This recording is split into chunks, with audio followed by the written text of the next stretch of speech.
ఏదైనా ఒకటి చేశాము అంటే శాస్త్రం అన్న మాట ఒకటి ఉంది, దానికి ఒక గౌరవం ఇచ్చింది. లేనినాడు దానికి ఎందుక తంతు.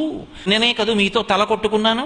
సంతోషంగా ఉండాలి, కన్యాదానం చేసిన వాడు సంతోషంగా ఉండాలి, కోడలు వచ్చిన వాడు సంతోషంగా ఉండాలి. నవదంపతులంటే అసలు ఆ శాస్త్రానికి ఒక మర్యాద ఏడిస్తే కదూ, చేసే క్రతువుకు గౌరవం ఉంటే కదూ అందరూ సంతోషంగా ఉండడం. చేసేవన్నీ తంతులు చేసి సంతోషాలు రమ్మంటే ఎక్కడి నుంచి వస్తాయి? సరే, ఈశ్వరుడు క్షమించి అట్లే అనుగ్రహించుగాక, మధ్యలో నాకెందుకు. రేపు ఏదో తెల్లవారుజామున 2 గంటలకి పెళ్లి, ఇవాళ రాత్రి పెళ్లి కొడుకుని పెళ్లి కూతురిని కూర్చోబెట్టి అక్షతలు ఏమన్నారు అనుకోండి, అంతకన్నా అన్యాయమైన విషయం ఇంకోటి ఉంటుందా? అసలు ఆ కన్యాదాత తన కూతుర్ని కన్యాదానం చేశాడా? పెళ్ళయిందా? మంగళసూత్రం కట్టాడా? వాళ్ళిద్దరు ఎలా భార్యాభర్తలు అయ్యారు? నీకు కళ్యాణ మండపం దొరకలేదని రిసెప్షన్ పేరు చెప్పి వాళ్ళిద్దరిని కూర్చోబెట్టావా? యువతల వాడు చేసుకున్న గాయత్రి సర్వనాశనం అయిపోయినా నీకు అక్కర్లా. ఏమని ఆశీర్వచనం చేయాలి వాళ్ళిద్దరికి పిల్లలు పుట్టాలని?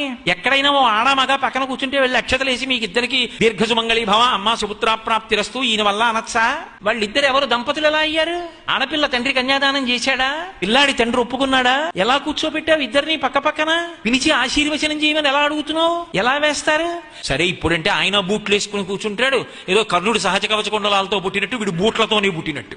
ఆ రోజున మాత్రం ప్రత్యేకం కోట్ వేసుకుంటాడు. కోట్ వేసుకుని బూట్లు వేసుకుని వాడు కూర్చుంటాడు. వాడు ఎలా వాడికి అక్షతలు వేయడం? అసలు బూట్లు వేసుకున్న వాడికి అక్షతలు ఏమిటి? ఆ బూట్లు విప్పకుండానే పెద్దలకి నమస్కారం చేస్తాడు. అదో చమత్కారం. వాడు బూట్లు విప్పితే నామోషి, అందుకని విప్పడం. ఆ బూట్లతో నమస్కారాలు. ఇవి బూడిద ఆశీర్వచన విహ. ఎందుకు ఆ పెళ్లికి వెళ్ళడం కాదు? కనీసం అలా కుదరదండి. ఈ రోజుల్లో ఉన్న కళ్యాణ మంటపాలు వాటి రేట్లు కూడా దృష్టిలో పెట్టుకోండి. అలా నోరేసుకు పడిపోవడం కాదు కోటేశ్వరారు అంటారా? మధ్యలో జలకుంభం పెట్టాలి. పెళ్లి కొడుకుని పెళ్లి కూతుర్ని కూర్చోబెట్టి మధ్యలో నీళ్ల బిందె పెట్టాలి. నీళ్ల బిందె పెడితే వాళ్ళిద్దరూ వేరువేరుగానే ఉన్నట్టు లెక్క. అక్కడ అక్షతలేసి ఇక్కడ అక్షతలేసి, అమ్మా నీకు మంచి కొడుకు పుట్టాలి, ఆయనకి మంచి కొడుకు పుట్టాలి. ఇద్దరూ కలిశాక అదే అవుతుంది తప్ప కనీసం ఆశీర్వచనం చేసేవాడికి దోషం రాదు. అప్పుడు కూడా బిందె పెట్టి బూట్లు వేసుకుంటే కాదు, బూట్లు ఇప్పితే.